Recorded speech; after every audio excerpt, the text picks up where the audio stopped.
Right, when it comes to opinions, yeah, like at the end of the day, my opinion is my opinion. If you don't like it, you don't need to listen. I'm very mysterious, you know what I mean? With a lot of things that I do, it's very out the blue. That's them, that's their opinion. I can't change their opinion. Honestly, that is their opinion. If you think I wouldn't ask them these questions, then there's something seriously wrong with you. Because in this world, you can talk about whatever you want. Whatever comes after that is down on you. You have to take that. You thinking you can police me on talking on subjects or interviewing people, no. No, you can't do that. No one can do that.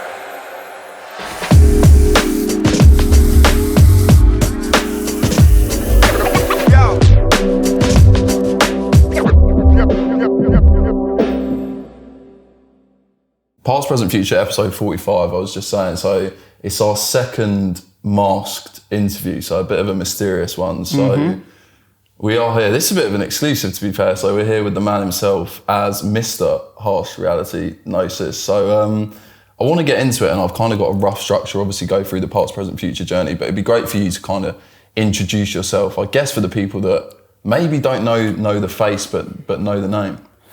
My name's Az. I'm well known on Twitter for my spaces that I do. Earlier on this year, I randomly just went viral on a rant. I didn't even know there was thousands of people listening.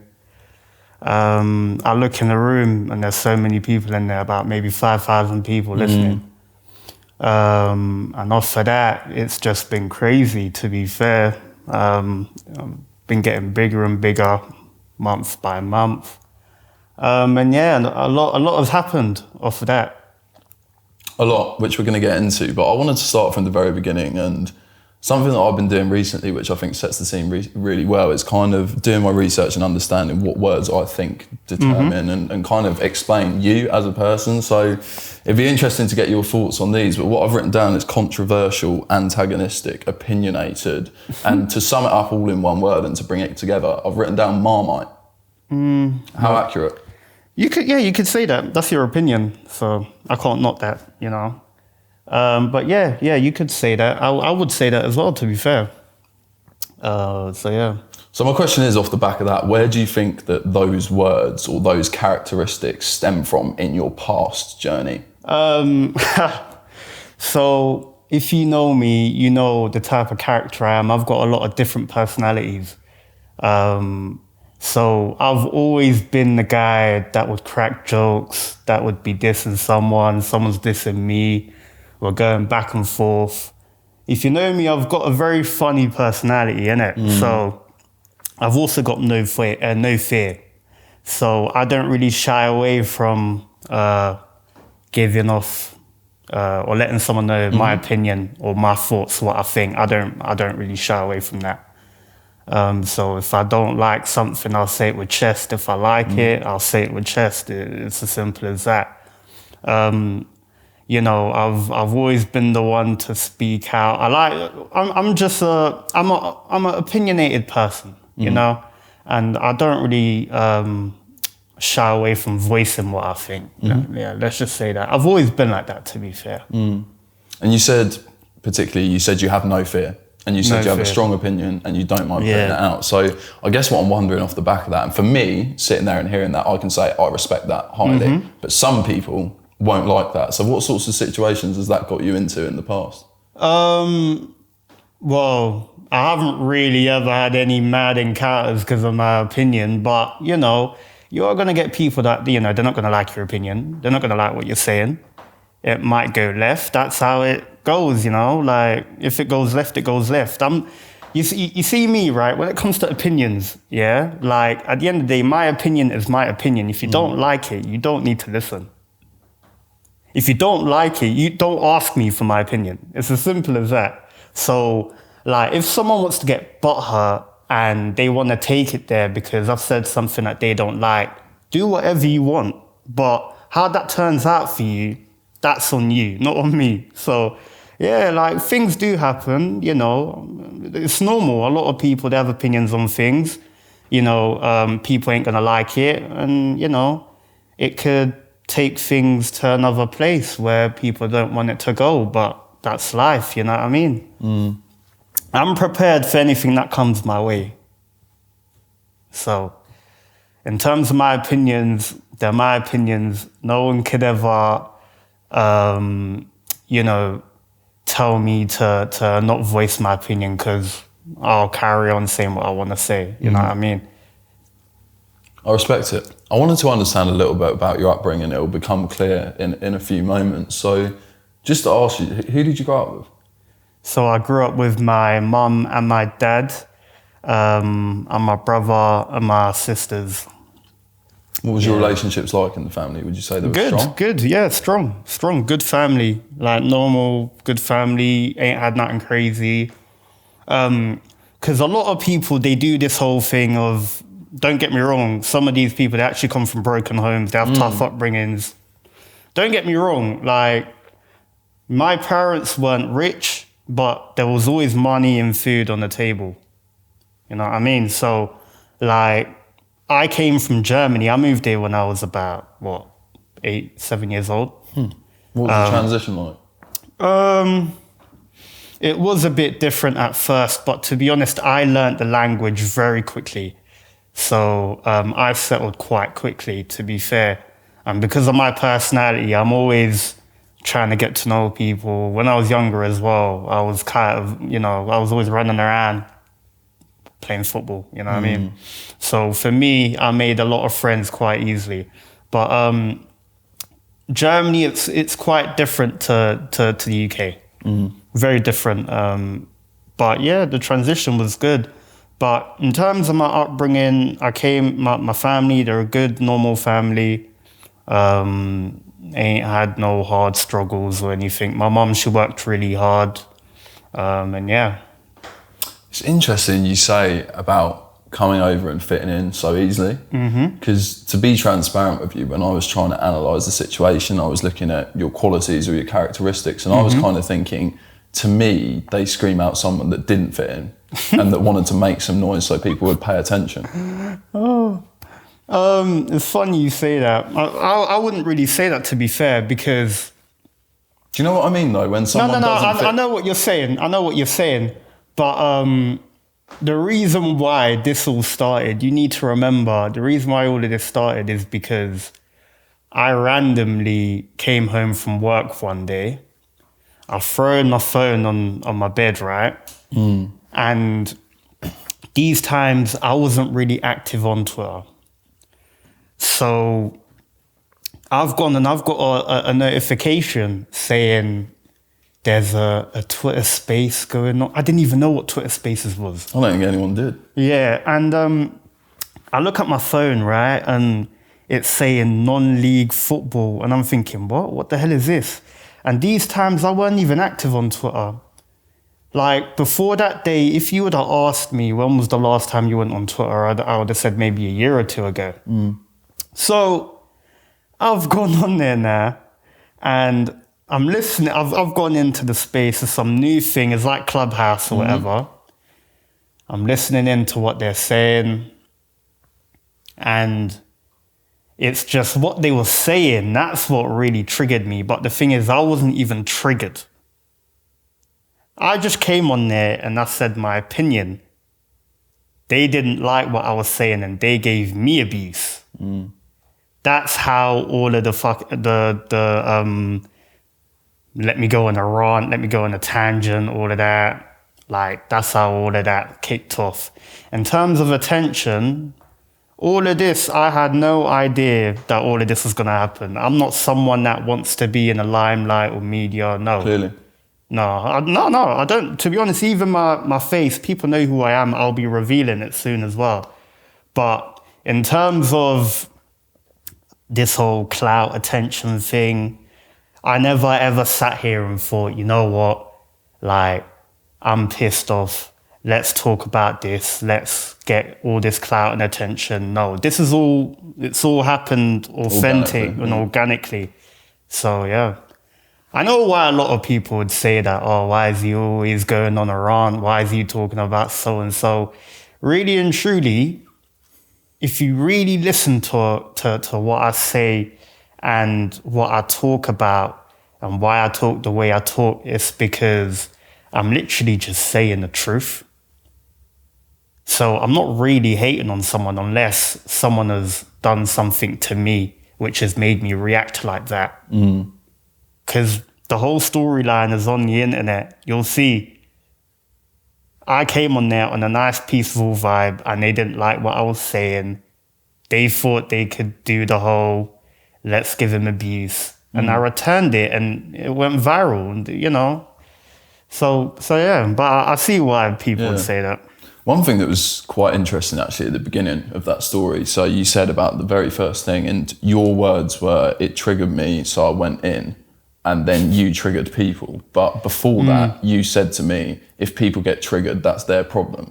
So are you not the exact same problem? No, because I didn't say that. You did. What I said was I went in the space, and what they were saying triggered me. Yeah.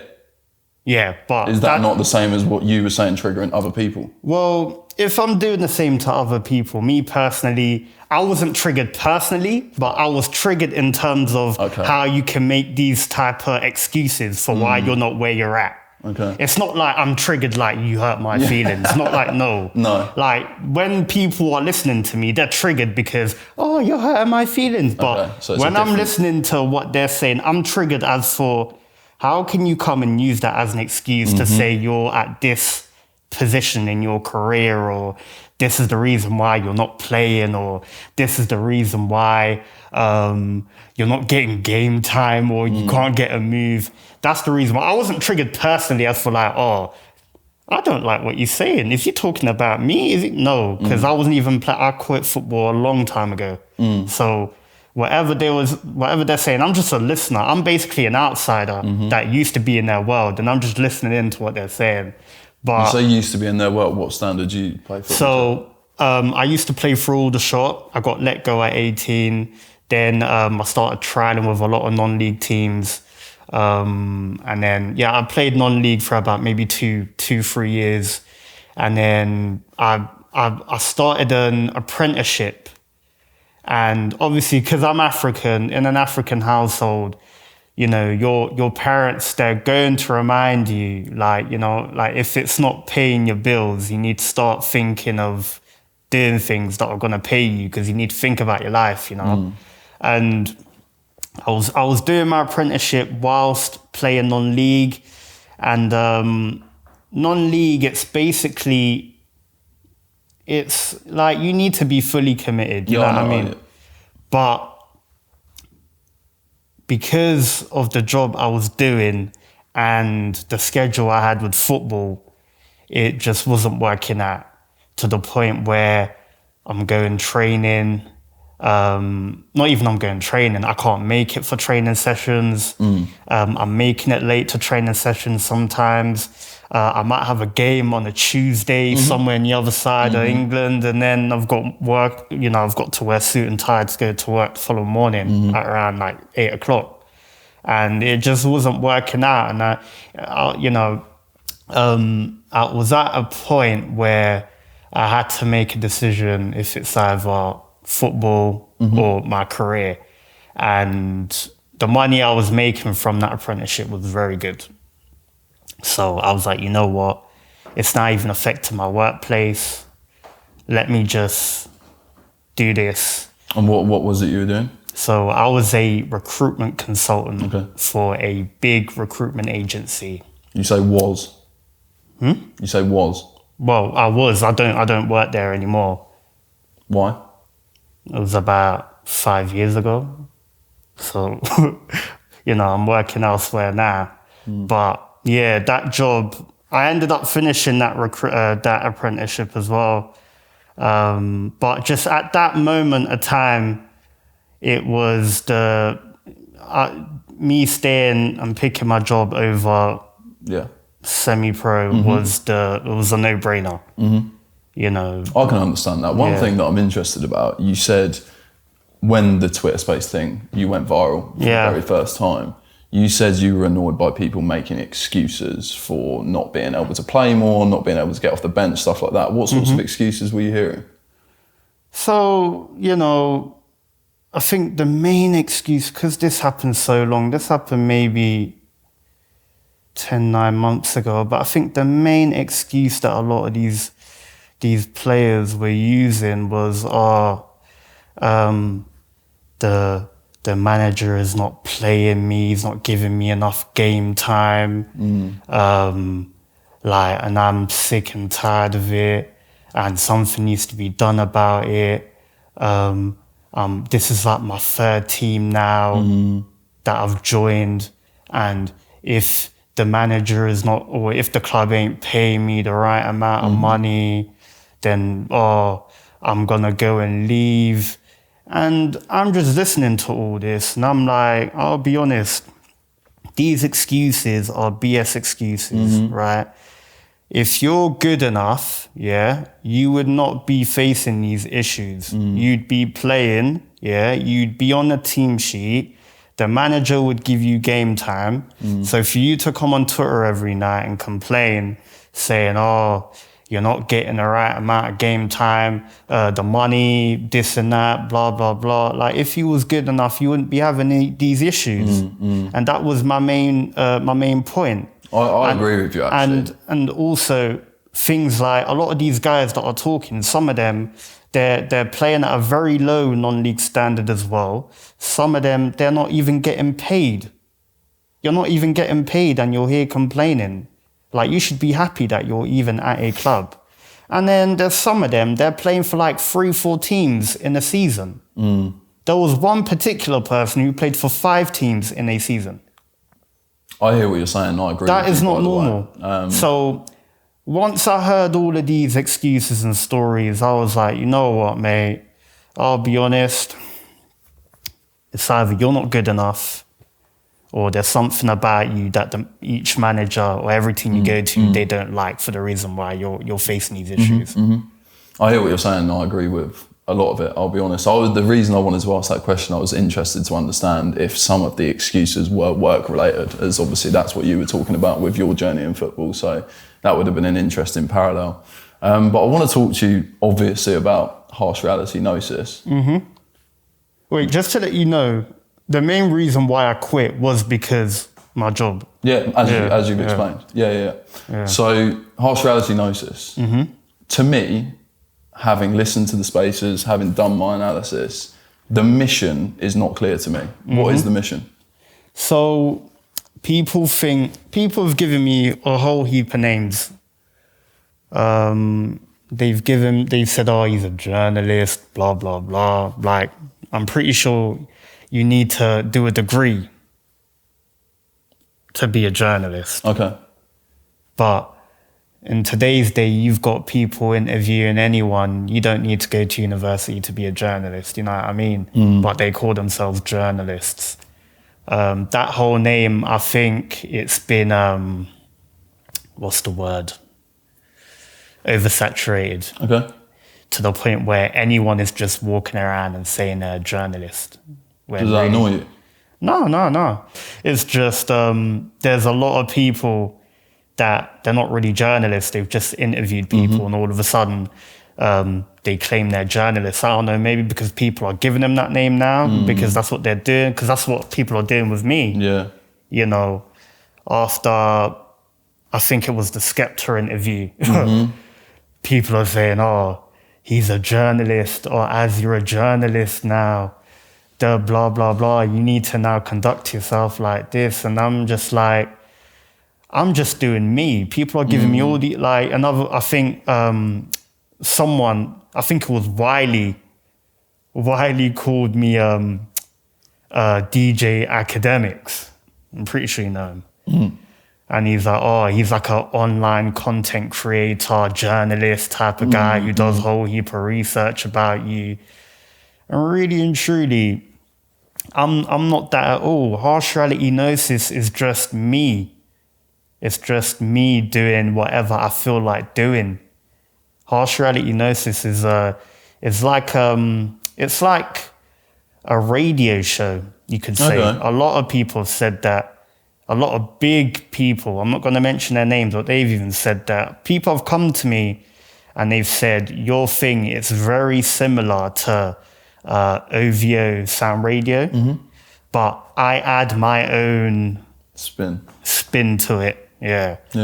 So it's a whole experience. It's a very like theatrical experience that I give through Twitter Spaces. And yeah, a lot of people have said that I should do a radio show. People have said that I should do a podcast. But I'm just literally doing me. It's just a whole. It's just like a whole little show. Yeah, it's interesting. The reason I ask is because from my perspective, successful businesses, successful pages, movements, platforms, whatever you want to say, for me are either solving a problem or they have a really big why. Like, why are they doing it? So I just wanted to understand from you, what problem are you solving?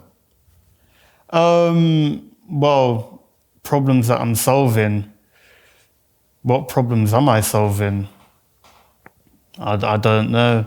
Why would I want to solve anyone's problems? Why would I want to do that? You ask yourself the question. Why would No, you answer that, because you're saying successful businesses.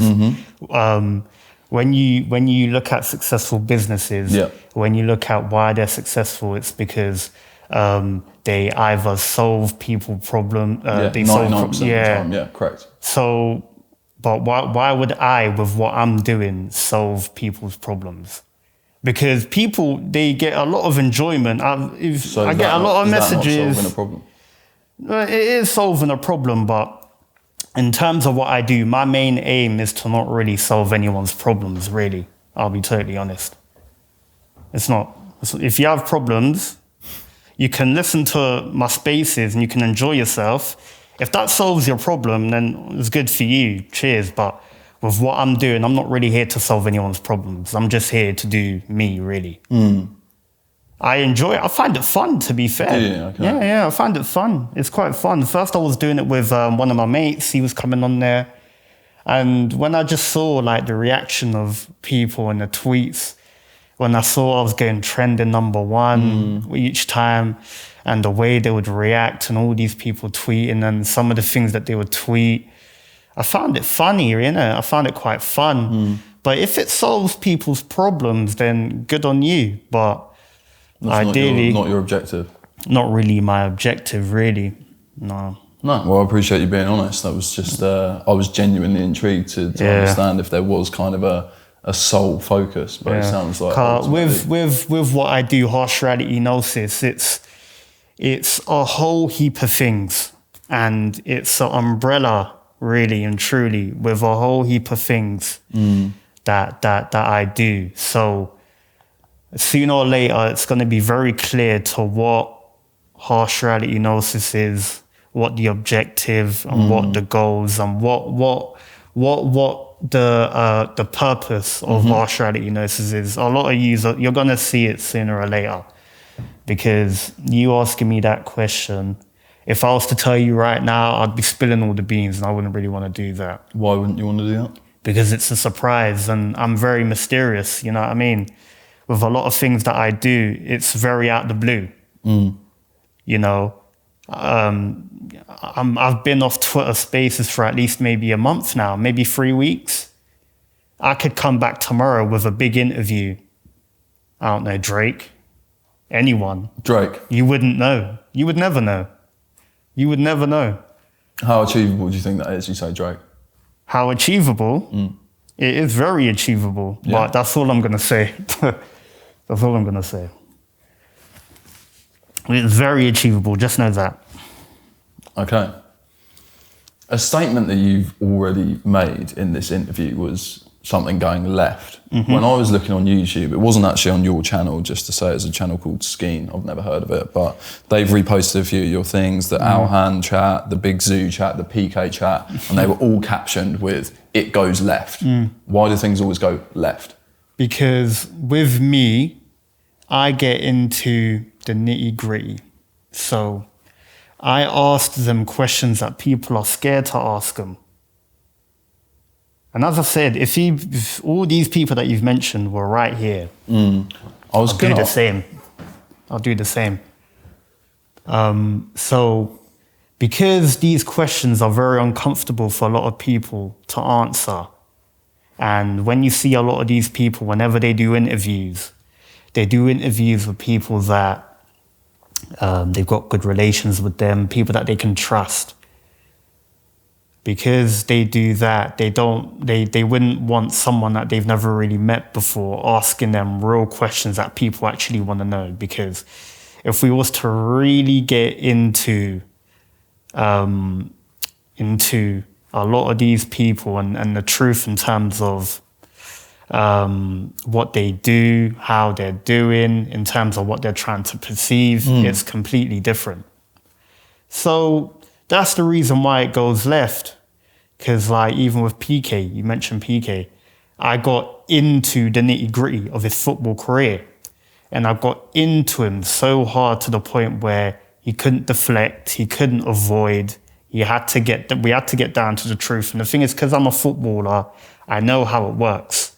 So you can't tell no fibs, or you can't spin the narrative with me. You can't do any of that because I know how it goes. So because I do a lot of research and I know what's what, and the research is the information is quite easy to find out. Because I'm asking them those questions and they're now in a situation where there's thousands of people listening in. If I run, it's going to look embarrassing. Let me just face it. And because of that, it ends up going left. Because what else are they going to say? They're going to have to think of something to get me off the topic of what I'm asking them. Mm-hmm. So they're going to come with abuse. They're going to get angry. They're going to shout. It's normal. Anyone would, you know what I mean? With some of the questions I'm asking, you know, some of these people, they wouldn't want to answer them. So they need to think of things to do to change the topic, you know what I mean? So that's why it always goes left. You touched upon it actually at the very beginning of that answer, but I wanted to ask you, and hopefully you can expand on it a bit more, because I think a lot of people would say off the back of that explanation, they'd say, look, it's great that you're asking these tough questions, and admittedly you touched upon it, but what would you say to people that say there's no way you're asking these people these questions face to face? That's them. That's their opinion. I can't change their opinion. Honestly, that is their opinion. If you think I wouldn't ask them these questions, then there's something seriously wrong with you. Like, what is so scary about me asking someone their first week sales?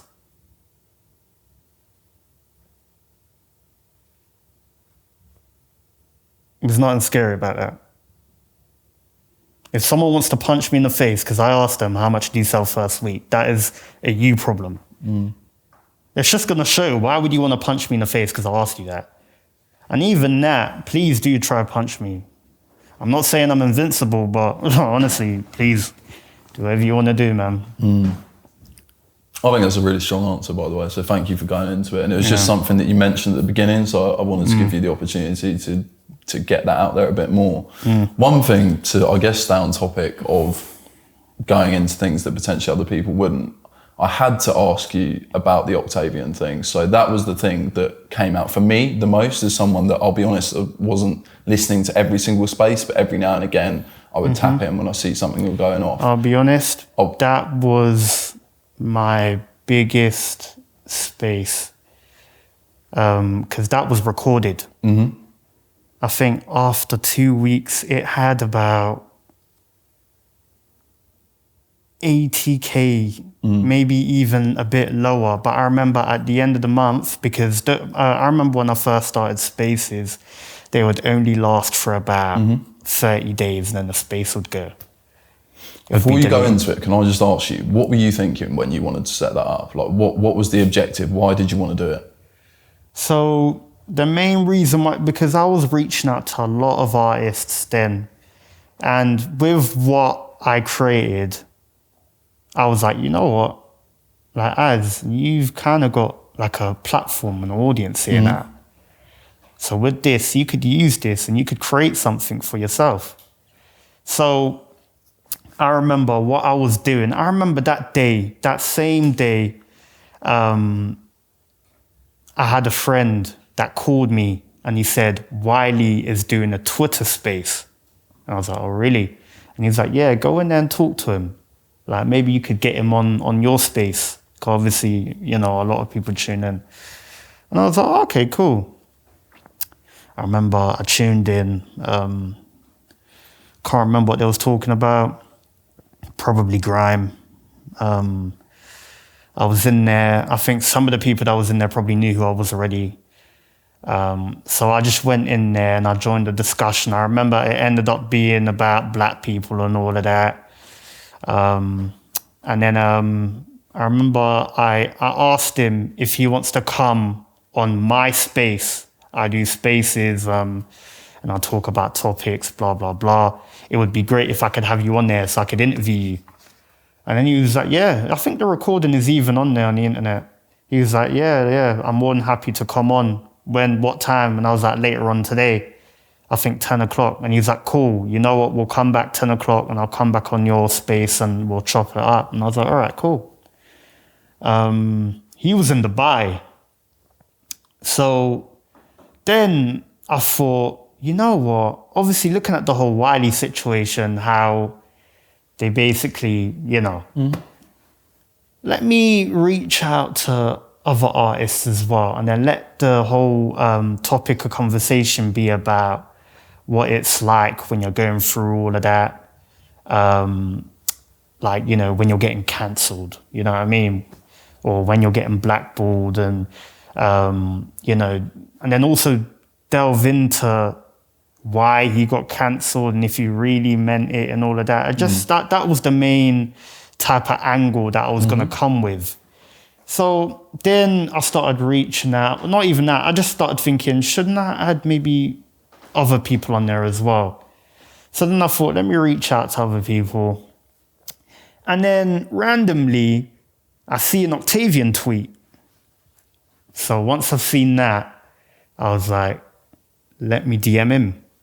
I've gone and I've DM'd him on Instagram. He got back to me in about an hour. He called me. I remember I spoke to him for about maybe an hour on the phone. And he was like, yeah, 100% he'll do it. He'll come on. So once he gave me the go-ahead, I was like, you know what, cool. But his whole angle was he wanted to come and talk about obviously his situation as well and what he was going through, because let's be real, you know, they've kind of tried to cancel him as well. So, you know, that was just a whole angle and topic of conversation. Because you pissed a lot of people off with that conversation. Oh, do you understand why? Oh, yeah, of course I did. But at the end of the day, if you are triggered, you don't need to listen. Trigger warnings were put in place. Now, if you listen into that space, you'll understand that he's here to say his side. And obviously with his whole situation, when you look into it, it's kind of techie as well, because obviously the girl that was involved, there's a whole heap of allegations on her side as well, with numerous amount of other people as well. So, you know, he wanted to come in there and he wanted to basically just say his side, because he felt as if, you know, no one's really giving him a voice. And, you know, I was like, you know what, all right, cool. You can come on my space and we can have a chat on there. And I even asked him, do you want me to bring people on a stage so they can come and talk to you? And I told him, you know, if they come on, potentially you're going to get people, you know, that aren't going to be happy. And he was like, you know what, I'm here for the slander. I want to hear it, innit? And I was like, all right, cool. And obviously it went the way it went. And yeah. What were the repercussions on you? Because you said you're self-aware enough to understand that a lot of people were not happy about it, but on your part as well. So what were the repercussions off the back of that? What, people just tweeting bullshit about me? That's about it. Just tweeting bullshit. As this, as that, as this, as that. But all right. What, because what do you think is wrong with what I done? I didn't say I thought anything was wrong. No. Do you think it's wrong with what I done? I think that in this situation, my opinion's irrelevant. I know why you're saying that, but all right. Me personally, no one knows anything about this case other than what has been shown. Me interviewing someone that is going through that, I'm more than entitled to do whatever I want to do. I would agree with that. So me interviewing him and him saying whatever he wants to say, that's down to him. Mm-hmm. If you're upset because I've allowed someone on there that you don't like because there's something in the news about them that no one knows is 100% truthful, then that's a you problem. Yeah, so the aftermath of that, me going back and forth with a whole heap of other people and all of that, yeah, I saw that happening, to be fair. But at the end of the day, I do what I want to do. Yeah, you don't care. No, seriously, I don't. It's my platform. I do what I want to do. If I want to talk on a topic, I'll talk on it. No one can police me on what to talk about. No. Because in this world, you can talk about whatever you want. Whatever comes after that is down on you. You have to take that on yourself. But you thinking you can police me on talking on subjects or interviewing people, no. No, you can't do that. No one can do that. Thank you for going into it. It's a good answer, so I appreciate it. I wanted to ask you a little bit, and you said actually that space was your biggest ever space, right? Yeah. How have things been going since then? Oh, it's been going great. It's been going great. And I've had even bigger people on there. I've had a whole variety of different people on there. The numbers have been going. I think it was the biggest space because of I think all the blogs. I think Shadeborough posted it. A lot of people on YouTube, bloggers were talking about it. So I think that's probably the reason why it was so big. But other than that, I've had a lot of my spaces. When you look at the numbers, they do big numbers. And for Twitter, for me to be doing those numbers on Twitter is a bit crazy. No, I agree with that. I think it's impressive. I think out of all the platforms, to be transparent, I think it's the hardest to grow on. I think that's something that you've accomplished. So I'll give you a compliment on that and fair play. I wanted to ask you, and please be honest with me just about how you feel on this. So if that was, let's say, the peak of your relevance, the peak of your power. Relevance. Correct. How relevant would you say you are right now? Relevant. I don't care about relevancy. Why would I care about relevancy? I don't care about that. I care about doing as. And the people that enjoy listening to me, I care about them enjoying my content, really. That's about it, really. I don't care about relevance. I don't care about clout because I've got an audience. I've got a platform. You know what I mean? People know who I am already. I don't do it for that. As I said, I've randomly fallen into this. I didn't once think, oh my days, how am I going to be famous? How am I going to be, or how am I going to get my name out there? How is Skepta and all these people going to be talking? No, I didn't once think that. This all happened organically, randomly. So I don't ever sit there and think, oh, what can I talk about today that, Shadeborough is going to post, or these are going to post, or whatever. You know what I mean? Like, I don't really care about relevancy. Because if I cared about relevancy, like, as I said, I haven't been on Twitter for the past couple of weeks. I've rarely been on there. If I cared about relevancy, I would have booked a studio, got a cameraman to film me, and I would have said some real clout chasing stuff. About what? Anything. I talk on anything. So I could be talking about anything, but I don't really care about relevancy, to be fair. One thing I will say is, now that I've fallen into this, you know, because I've got my own YouTube channel, I am now basically a content creator. One thing I am going to be doing is obviously trying to build my own fan base. That's all I really care about, because they're actual fans of you. people that chasing clout and all of that, when you look into them, they was only part of a moment, really. And as I said, with me, I could stop all of this tomorrow. You could never hear our ads again. Would you care? No, not really. Honestly, like, as I said, I have no aspirations into being someone big. People like me and people know about me because of my personality and what I say, and I'm funny. Oh, listen to this guy. Like, I've been on Instagram Live with people and people are telling me, like, the first time I heard about you, like, it was so crazy. I had to call my friend at like 1 o'clock in the morning. She was asleep and I had to tell her, listen to this guy. This guy is absolutely insane. I've never heard of anyone like him. And you know what I mean? That's the reason why people know about me. You know what I mean?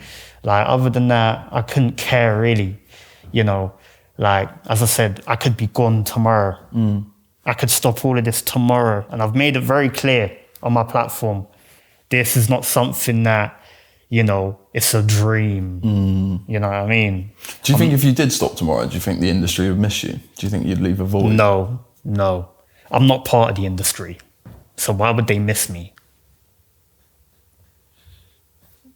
I'm not part of the industry. I never want to be part of the industry, really. Why would they miss me? Do you think a group of people would miss you? Well, maybe. I don't know. I get people tweeting me every other day for the past week. They're DMing me as well. When are you back, bro? We need your spaces. Or hurry up and do a space already. Or Twitter's missing ads. Where's Harsh Reality Nosis? So I'm guessing there is people there that are missing me. But I'm just a guy that's on Twitter Spaces, you know.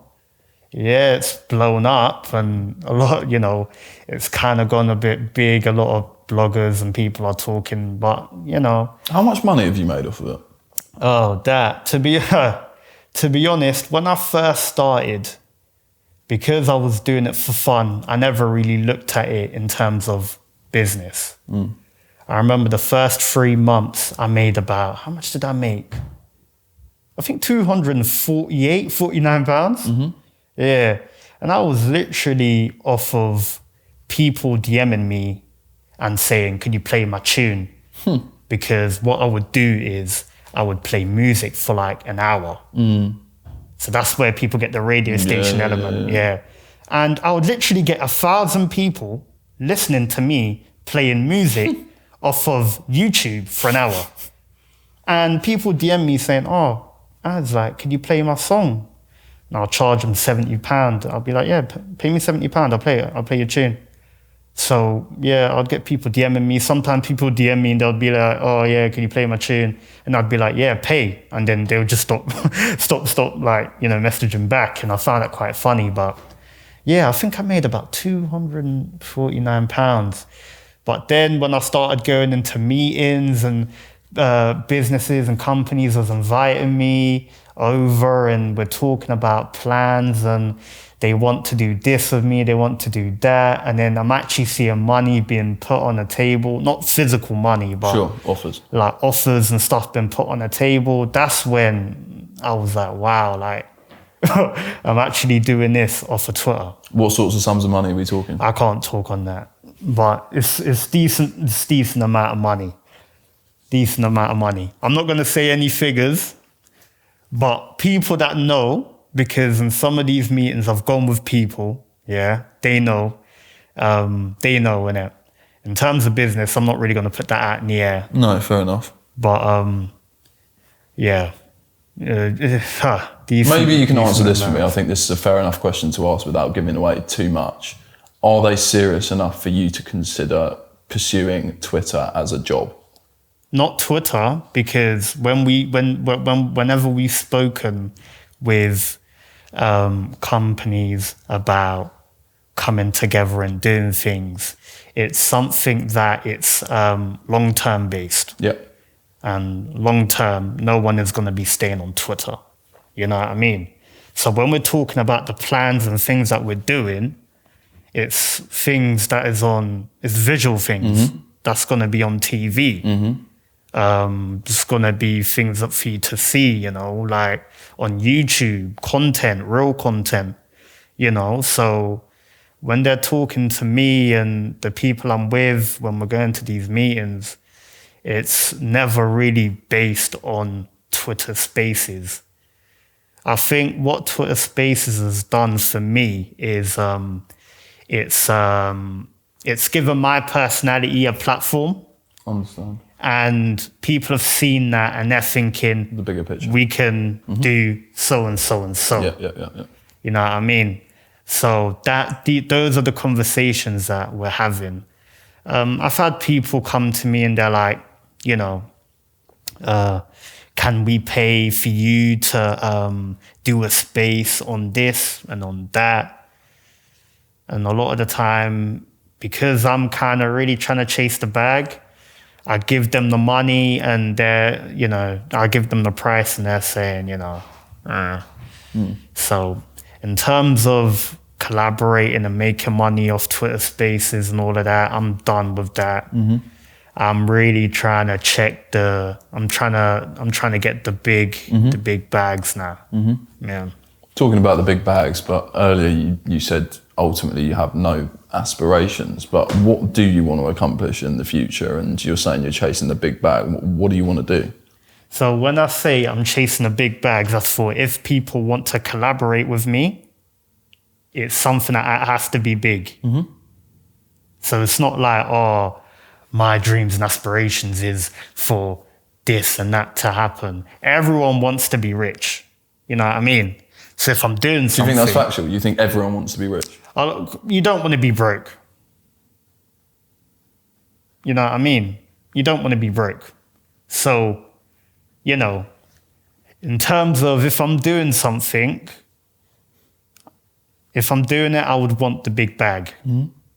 But it's not something that, like, this needs to happen because I'm going to get this amount, that amount. No. As I said, I do this for fun.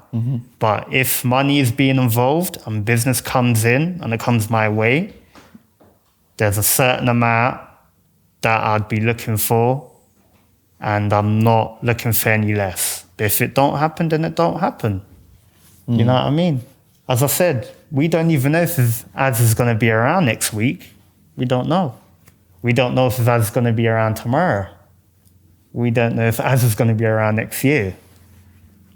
This is all for fun. So it's not something that I'm desperately chasing. You know what I mean?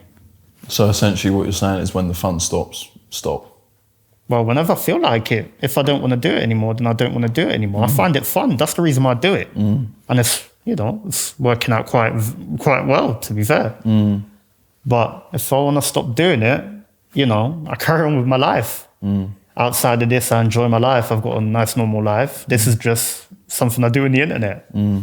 But, you know, if I feel like I don't want to do it anymore, then, you know, I won't do it anymore. It's as simple as that. You say you've got a nice, normal life. To maybe ask you a little bit more on a personal perspective, what does your ideal life look like from a personal perspective in the future? In the future, from a personal perspective, I could never tell you. In the future, I could never tell you. Because no one's going to know what's going to happen in the future. We can manifest. We can hope and we can pray. Because I'm a faithful person. But... How important is faith to you? It's very important. Don't get me wrong. I'm not the perfect Christian, because I'm Christian, you know. But religion is important, you know. I've been praying to God from young, still do. I don't go to church every now and then, but I do believe there's a high almighty up there, you know what I mean? So religion is important, you know, but in terms of the future, you can only manifest and hope, but you never know what's going to happen. Anything could happen. I would agree with you. I want to thank you for your honesty.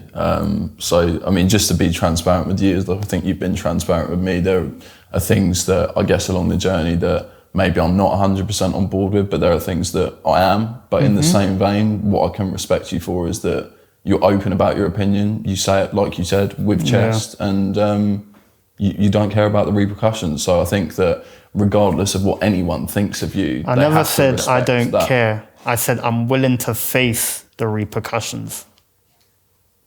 No, you can't sit here and say I don't care. I never once said that. I'm willing to face the repercussions. Well, thank you for correcting me. But that is essentially my point, is that I respect you. Yeah. Cheers. No, thank you. Thank you very much. No. How have you found it? Yeah, it's been good. It's been all right. Enjoyed the chat. And yeah, it's been a good sit down. Nice one. Thank you for your time, bro. Yeah, cheers.